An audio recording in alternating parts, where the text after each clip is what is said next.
сәлеметсіз бе, қалыңыз қалай? Сұрақ келіп түсті.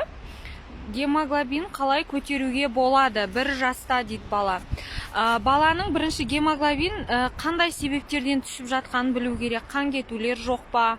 Яғни тамақтану барысында қарастыру керек. Құрамында темір, B12, B6 витаминдері бар тамақтарды көбірек беруге тырысыңыз. Сонымен қатар, егер баланы емізіп жатқан болсаңыз, емізулі бала болса, ана да өзінің анализдерін тапсырып, тексеріліп, өзінде болып жатқан анемияны емдеу керек.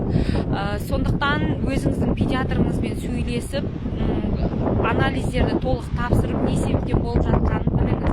Сонымен қатар бізде әртүрлі 1 жастағы балаларға арналған темір препараттары бар. Сол арқылы да көтеруге болады. Егер баланың яғни темір жетіспеушілік деңгейіне байланысты. Сондықтан баланың тамақтану режимін қараңыз, өзіңіздің тамақтану режиміңізді қараңыз.